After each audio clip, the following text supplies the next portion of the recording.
এখানে এক একটা প্যাকেটে 3টা করে পিস আছে। একটা কাস্টমার এসেছিলো, যেটা তোমাদেরকে বলছি আমি। কাস্টমারকে দুই একটা মাল দেখাতে লাগে, কারণ কাস্টমার যখন একসাথে বেশি জিনিস দেখে নেয় তখন চয়েস করতে পারে না। তার জন্য তুমি 3টা 4টা যেরকম পারো ফার্স্ট টাইমে দেখাও। তো ওগুলোর মধ্যে থেকে নিল তো নিল, যখন কাস্টমারটা চলে যাচ্ছে তখন আরও 3-4টা বের করে দেখাতে লাগে। কথাটা কেন বলছি তোমরা দেখতে থাকো।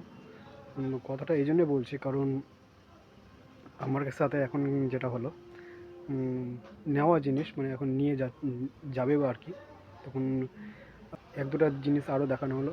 তো তো সে বলছে যে না, পছন্দ হচ্ছে না। মানে একটা যে মালটা হাতে দিয়েছিল আর কি, তো ওটাতে তার চয়েস ছিল, তো আমি কাজটাকে বিগড়িয়ে দিয়েছি। এই জন্য তোমরা চেষ্টা করবে যাতে কম মাল দেখানোর, ও কম মালের মধ্যে যেটা চয়েস করবে করবে। তো এতগুলো মাল তাকে খুলে দেখানো হয়েছে। এবার সাইজ হচ্ছে তার লাগবে XXL, আর আমার কাছে আছে সাইজ XXL অবধি। তার মধ্যে XXL যেটা ব্র্যান্ডের আছে, তো ব্র্যান্ডেডে একটু সাইজটা বড় আছে, তো ওটা হয়ে গেছিলো সাইজটা।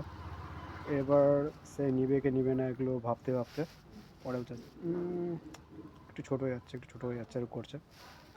আমি বুঝতে পারলাম যে তার পছন্দ হচ্ছে না, তো লাস্টে বুঝতে পারলাম যে আমার আজকে এতগুলো জিনিস দেখানো বেকার হয়ে গেল। লাস্টে কাস্টমারটা বলছে যে এদিক ওদিক একটু ঘুরে টুরে এসে তবে গিয়ে আবার আসবো তোর দোকানে, এরকম বললো। ঠিক আছে, কী আর বলবো। তো লাস্টে এই কেস, এখন জায়গা মতো সবগুলো রাখতে হবে। ওকে, টাটা, দেখাচ্ছে নেক্সট ব্লগে।